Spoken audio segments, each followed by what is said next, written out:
What if I told you one of the most recognizable soft drinks on earth was born, not from innovation, but from war, isolation, and desperation? Not in a bright lab, not from a genius inventor, but inside Nazi Germany during one of the darkest periods in human history. Before we dive into the main story, like and subscribe to our YouTube channel and click on the bell notification button for more interesting video like this. A global empire cut off. A factory with no supplies. A brand on the brink of collapse. And instead of shutting down, they created something new. Something improvised. Something unexpected. Something that would outlive the war itself. This is the untold story of how the Coca-Cola Company accidentally created Fanta. And the uncomfortable truth behind it. To understand Fanta, you need to understand Coca-Cola. By the 1930s, Coca-Cola wasn't just an American drink. It was becoming a global symbol of modern capitalism. It had already expanded into Europe, including Germany. Interestingly, Coca-Cola became extremely popular in Germany even before the war. By the time World War II began, Germany was actually one of Coca-Cola's largest international markets. And leading operations there was a man named. He wasn't a Nazi leader. He wasn't a politician. He was a businessman, focused on one thing: keeping Coca-Cola alive in Germany, no matter what. When World War II broke out, global trade didn't just slow down. It collapsed. Shipping routes were cut. Imports were blocked. Communication between the US and Germany became nearly impossible.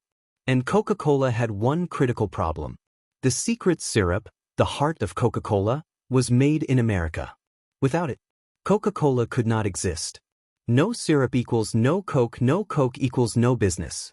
For most companies, this would be the end. But Max Keith had other plans.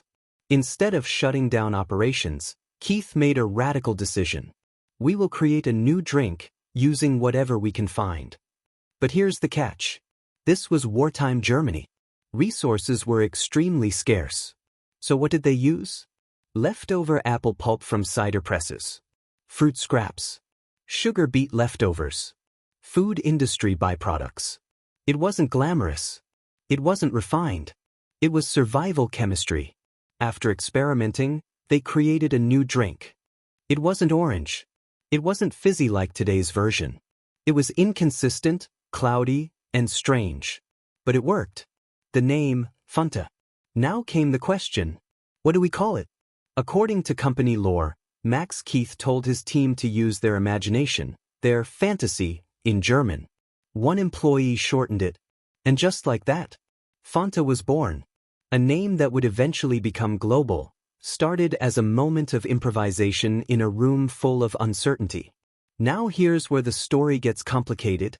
Coca-Cola Germany continued operating throughout the Nazi era. That raises serious questions. Was the company simply trying to survive? Or was it indirectly supporting the regime by continuing business? There's no simple answer. Max Keith reportedly tried to keep the company politically neutral. But in reality, operating within Nazi Germany meant existing inside a system controlled by the state. Fanta wasn't just a drink. It was a product of wartime adaptation inside a controlled economy. Fanta wasn't just consumed as a soda. Because of shortages, it became something else. A cooking ingredient. Families used it in soups, stews, and desserts because it contained sugar and flavoring, things that were hard to find. It became a substitute for luxury in a time of scarcity. That's how deeply it integrated into everyday life. When World War II ended in 1945, everything changed again. Germany was defeated. The Nazi regime collapsed. And American companies began returning. When Coca-Cola headquarters reconnected with Germany, they discovered something shocking. Their German branch had survived. And they had created an entirely new product. Max Keith handed control back to the parent company. And for a moment, Fanta disappeared. Years later, Coca-Cola saw an opportunity. They revived Fanta, but completely transformed it. New recipe. Bright orange color.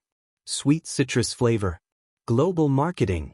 The drink that was once made from scraps became a colorful, youth-focused global brand. Today, Fanta is sold in over 180 countries. And most people have no idea. It started in wartime Germany. This story isn't just about soda. It's about how companies adapt under pressure, how innovation can come from crisis, and how history is often hidden in everyday products. Fanta represents something bigger, the intersection of business, politics, and survival. But here's the part that should really make you think. Fanta isn't the only global brand with a hidden origin tied to war, politics, or controversial decisions. There are companies you see every day, brands you trust, products you consume without a second thought, that have histories just as shocking, and in some cases, even darker. And once you uncover them, you'll never look at the world the same way again. For more videos like this, like and subscribe to our YouTube channel.